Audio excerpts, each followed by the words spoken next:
Let's jump right into this explainer. Today, we're diving headfirst into a truly devastating and honestly pretty magical sequence from ancient literature. We're looking at a specific excerpt from the Mahabharata that really forces us to explore the absolute limits of human endurance. And on top of that, we're going to look at the incredibly heavy burden of a leader's regret. It's just a remarkably powerful narrative that really helps us grasp the sheer emotional weight of this epic text. A brutal hailstorm, a sudden collapse, a king's profound regret. We are dropping right into the action here, right in the middle of this harsh wilderness. This is the exact moment where the physical toll of exile suddenly becomes dangerously real for the Pandavas. I mean, they aren't just facing political exile anymore. They're up against the violent, completely unforgiving elements of nature. Section 1. The Fall of Draupadi, the Limits of Endurance. So, let's unpack this intense moment right at the beginning of our source text and see exactly what triggers this whole crisis.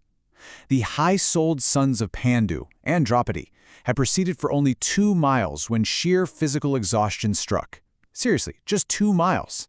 That detail alone highlights exactly how fragile their situation is and how immediately this brutal environment just begins to break them down. And this perfectly illustrates the stark dichotomy between her past and her present. On one side, you have Draupadi's former life. She was a princess of Panchala, entirely accustomed to ease, resting in well-protected rooms on beds with fine sheets. And then you have her brutal present reality. She's caught in a violent hailstorm, completely faint, and sleeping prostrate on the freezing ground. The text actually notes her delicate features have contracted a dark blue hue from the bitter cold. It's an absolutely staggering contrast. The text really paints this vivid, highly sensory picture of her collapse. She is overcome by her extreme delicacy and the freezing hailstorm, trembling with faintness. She actually tries to support herself on her thighs, which the text poetically says resemble an elephant's trunk. But she just drops to the ground, falling like a twisted creeper. It's this sudden, dramatic fall that prompts Nakula to rush forward, support her, and urgently call out for the king's help. Section 2. A King's Bitter Guilt, the Burden of Leadership. Now, this physical collapse in the snow triggers a deeply emotional one in King Yudhishthira. As he, Bhima, and Sahadeva hasten to her pale side, the legendary king takes the exhausted Draupadi onto his lap and utters these highly vulnerable words. He says, "Fool that I am, having been addicted to dice, I have been wandering in the forest, full of wild beasts, taking Krishna," and he's referring to Draupadi by her birth name here, "in my company."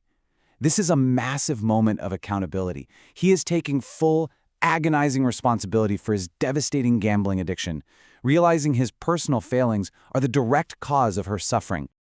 And what's really interesting here is the specific source of Yudhishthira's pain, the stolen hope of King Draupadi. Yudhishthira has this agonizing realization that Draupadi's father bestowed her to the Pandavas, expecting her to be happy. He thought she would find joy by obtaining the sons of Pandu for her lords, but instead, she's exhausted with hardships, sorrow, and brutal travel. It is just a crushing weight for a leader to bear. Section 3. Mantras and Healing Rest, Human and Divine Intervention. But listen, the characters don't just wallow in despair here. They spring into immediate, coordinated action. First, the principal Brahmanas recite anti-Rakshasa mantras and perform rites for her health. Then, the Pandavas start fanning her with cool breezes surcharged with water particles. And finally, as she rests on a deerskin, we get this incredibly moving detail. The twins gently massage her red-soled feet with their hands. And remember, these are hands that are literally scarred by the bowstring. It's this beautiful blend of spiritual rites and deeply personal physical care that gradually restores her senses. Section 4. The Impassable Mountain Path, a Looming Obstacle. So Draupadi is awake and comforted, but as Yudhishthira assesses their surroundings, a massive new threat emerges. Yudhishthira turns and poses this completely desperate question to Bhima. How, long-armed one, will Krishna pass over the rugged, snow-covered mountains? This acts as the perfect pivot point. It snaps us right back from the emotional low straight into a plot-driven dilemma. I mean, they have a rugged mountain to cross, and she can barely walk 2 miles. Section 5. Summoning the Mighty Rakshasa, the Magical Solution. The answer to this geographical problem introduces a really fascinating shift in the text. We move directly from grounded human tragedy straight into epic fantasy. Bhima confidently tells the King of Kings not to despair, offering two distinct options. Option 1, Bhima will personally carry the king, the princess, and the twins, just all of them. Or, Option 2, command Bhima to summon his mighty Rakshasa son. It's a literal supernatural alternative to an impossible physical problem. Okay, so the crucial piece of the puzzle here is this specific being, Ghatotkacha. He's a Rakshasa, the pious son of Hidamava. He's described as a mighty entity capable of ranging the skies and is equal unto Bhima in strength. But that ability to fly, that makes him perfectly suited to completely bypass the impassable, snow-covered terrain that almost killed Draupadi. Talk about a real game changer. The pacing of our story rapidly accelerates right here. In Instant 1, with permission, Bhimasena just thinks of his Rakshasa son.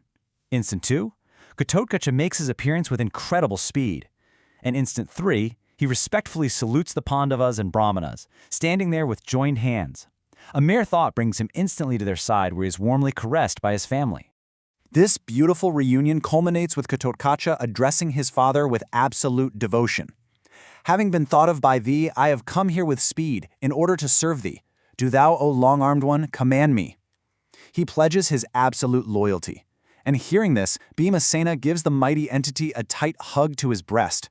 Just like that, the crisis of the impassable mountain is magically solved through the bonds of family.